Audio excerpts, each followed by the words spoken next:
You guys already know I'm about dedication over motivation, because motivation doesn't last.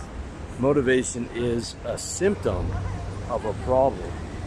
When you need motivation, that means you need to look externally to somebody else to get you motivated, or you need to fire yourself up, or you need to do what I used to do before going into my sales job every day, listen to those Eric Thomas motivational videos and audios and his motivational mixtape.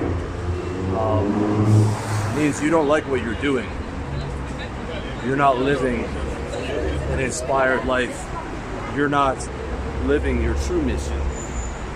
And your true mission, you'll know it because it'll feel like it's what you're born to do. That's how I feel about what I do right now. Although there's a lot of things that I used to do that I'm not doing anymore, and some more things that I'm gonna either not do or delegate because I hate doing them, and I'm not jumping out of bed ready to go. So when you're inspired, when you're living on inspiration, you have that Warren Buffett tap dance to work mentality. Maybe the last time you felt that is when you were 7, and you know you had a half day at school and you had a recess in there, and you had computer game times, and you had gym class, and then you got to go out early, and it was a long weekend, and you were gonna play video games and eat pizza with your friends, and you couldn't wait for that day. You know, that might even be 20 years ago, because you've been living for money since then. Now, don't get me wrong, okay? There's a time where you have to survive, and there's a time where you have to buy your freedom. Not always. In my case, it was. In my case, I had to do what I hate to get free. I had to work a bunch of sales jobs I hated because I didn't have the intellectual resources after my trading income dried up to be able to go right into my own business. I didn't have the discipline. I didn't have the sales ability that I have now. I didn't have the knowledge base. And I floundered around and had to get hired in sales and learned on how to sell on someone else's dime. I hated every minute of it. Hated my bosses, hated my colleagues, hated the products I was selling, hated calling on clients, hated the way clients treated me. Total opposite of how I get treated now, by the way. Love dealing with my clients because my clients are in line with my mission, and I'm living what God put me to do on this planet. Because if you don't empower yourself, you're subordinating yourself. If you look around at all these Uber drivers and factory workers and all these terrible jobs that people have to work, if everybody chose to survive and thrive on their own, those jobs wouldn't exist. Everybody would be able to live their God-given mission, and would be able to live a life of freedom to some degree.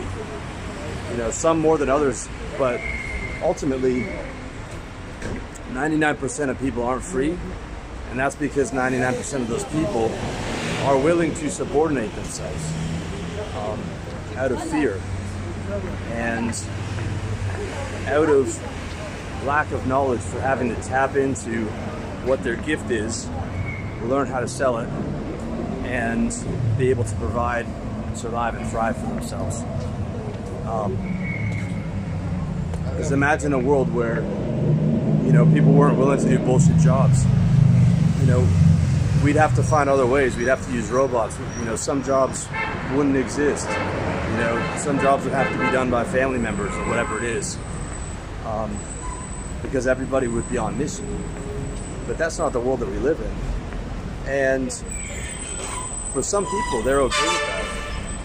You know, if you felt different from your friends your whole life, you felt different from your teachers, you felt different from your colleagues, even if you have a business now, you feel different from other business owners, you know, it's because God made you that way. And if you're not feeling fulfilled, it's because you keep getting kicked in the back because you're not doing what you're supposed to be doing. You know, I've given you guys 31 six-figure businesses. I believe all those can be 7 figures, but it doesn't have to be, you know, the big 3: real estate, insurance, financial services.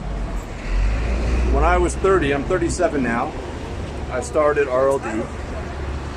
One of the things I was thinking about doing was selling real estate in Toronto, where there was and still is a big housing boom, for condos and things like that.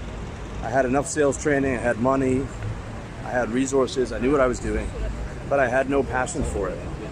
I wasn't inspired to do it. And I would have had to rely on motivation, which is a symptom, right? Motivation, when you're relying on motivation, you're in survival mode. And it's necessary to be in survival mode, but that's the bottom of Maslow's hierarchy, right? The second you start getting some traction, you want to be saving money and trying to get into thrival as fast as you can, from survival to thrival. Because ultimately, when you don't, you're going to feel unfulfilled. And when you're doing what you hate, when you're doing what isn't your true life's mission, your calling, you're always going to feel unfulfilled. You're always going to feel low energy.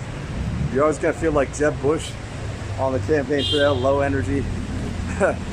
You're going to feel unhappy. You're going to feel depressed. You're not going to want to wake up. And even if you're on the right mission now, but you're hitting snooze 1 week, 2 weeks, 3 weeks, 3 months in a row, it's because something you're doing, or multiple things that you're doing, are not inspiring you. And they're not what you're supposed to be doing. It's okay, you're not on mission. And you're doing what you hate, and there will be emotional leakage for that. You'll go into distractions, food, sex, drugs, porn, cheating on your girlfriend, whatever that may be. There is emotional leakage for doing what you hate, which is why the only time you should be doing what you hate and fucking relying on motivation is in survival mode, to buy you freedom, to stack your cash, making financial freedom a priority, so you can get into thrival mode as quick as possible. And this applies to you if you have a 7-figure business right now, but you're not excited to wake up. And you're not excited to wake up because you're doing too much of what you don't like, and you're living other people's values, not yours. I should do this, I need to do this, I can't delegate this. Instead of, hey, these things actually aren't my values, these things that I hate, so I'm either going to delegate them or not do them.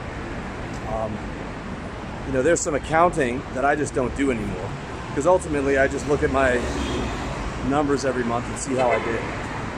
Sandow handles most of that for me. A lot of other businesses would have robust accounting systems, and I had all kinds of tasks lined up for that, but it doesn't fucking matter. I'm saving a ton of money. I've been living in Asia and Eastern Europe. I don't spend all that much. I just go and check in how much I saved each month. Because ultimately, I wasn't doing those tasks. Those were someone else's tasks of what I thought I should be doing. And they weren't valuable to me. Subconsciously, you know what's valuable to you and what's not. And when you're doing things that aren't valuable to you and aren't inspired, you rely on motivation, you go into survival mode, you suffer emotional leakages that you pay for in some other area of your life, without a doubt, okay? I know this from constantly doing this myself, and you pay the price. So what that means is, if you're looking to start your own business, and you're looking at my list of 31 6-figure businesses, and none of them appeal to you, maybe your business is teaching salsa dancing, or